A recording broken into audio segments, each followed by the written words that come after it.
So in this video I will discuss about this question on the screen.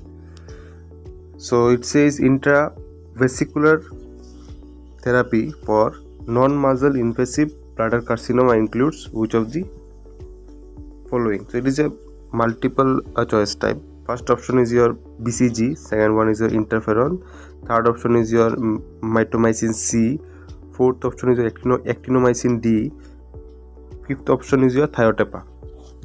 So these are your options. They want to know that which of the intravesicular therapy should be used for non-muscle invasive bladder carcinoma.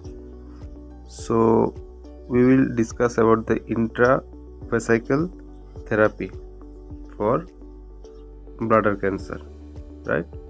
This is our topic of discussion today, an important topic. So see, a variety of chemotherapeutic agents have been used in patients with recurrent low grade or low stage tumors, and this includes your BCG, right? Because this is BCG is effective in your prophylaxis of 60% of cases. So BCG is used as prophylaxis, and it has been beneficial in 60% cases for treating recurrent papillary tumors of bladder, right? So, and again I will like to mention that intravesical BCG is the gold standard first line therapy for carcinoma in situ bladder. I will write here, intravesical BCG is your gold standard first line therapy for carcinoma in situ bladder. So by the way, carcinoma in situ means that the cancer has not invaded the basement membrane, right?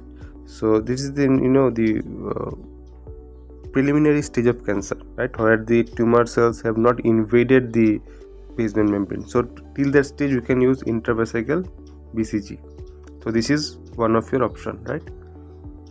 Again, the combination of BCG and your interferon alpha, this combination of two therapies has also shown nearly 50% response rate in patients in whom BCG alone has failed, right? So in patients where BCG alone have failed, this combination has proved beneficial, BCG plus interferon alpha.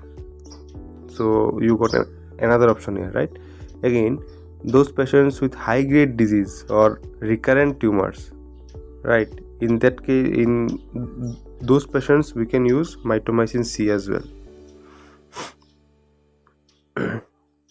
So mitomycin C can be used in patients with recurrent or high grade tumors.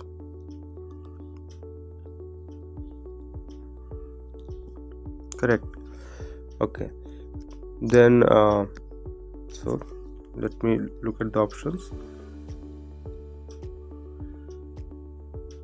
Okay, so of course BCG, interferon, more specifically interferon alpha, right, mitomycin C.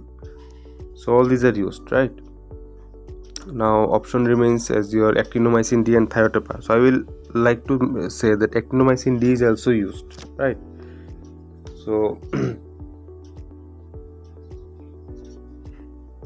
yes, so actinomycin D is also used for intravesical therapy, right? So this one only option,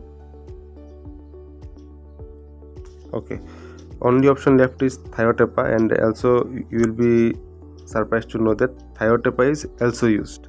So all of this is used as an intravesical therapy for non-muscle invasive bladder cancer, right? So I will like to share with you one chart, or which will show you the comparisons, between different intravesical agents. It's an important chart, so I would like you to see once, right?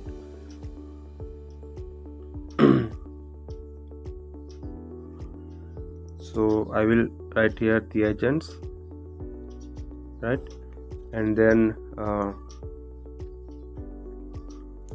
for which risk group it is used, this I will write, and here I will write the toxicities of these agents, right?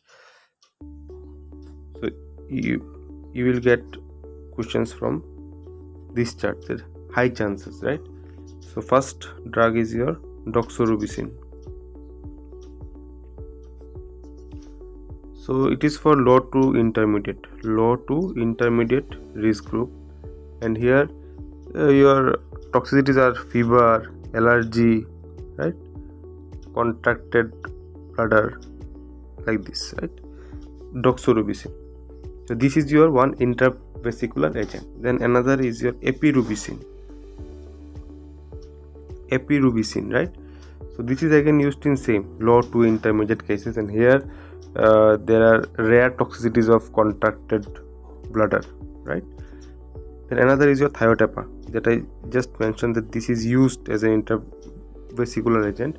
So again for low to intermediate risk group, and here there is toxicities like myelosuppression.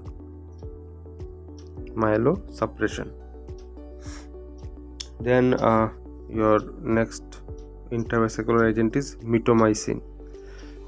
So it is same, again low to intermediate risk group, and here there may be rash or contracted bladder. Next is your BCG. So BCG is used in some intermediate to high risk group, and there may be serious infection as toxicity here. Then we have interferon,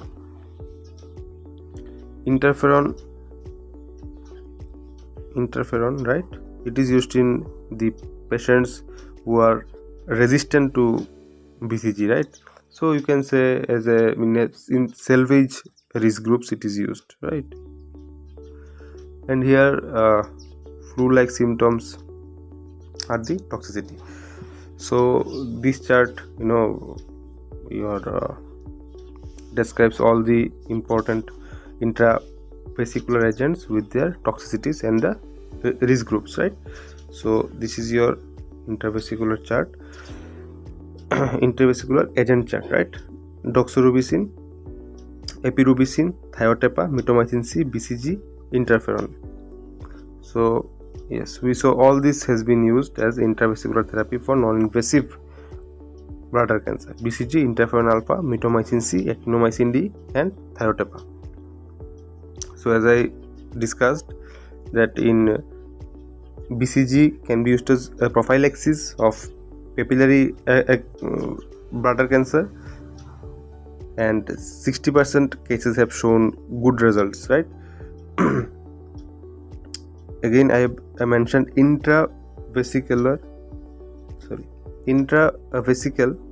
BCG is the gold standard first line treatment for carcinoma in situ bladder.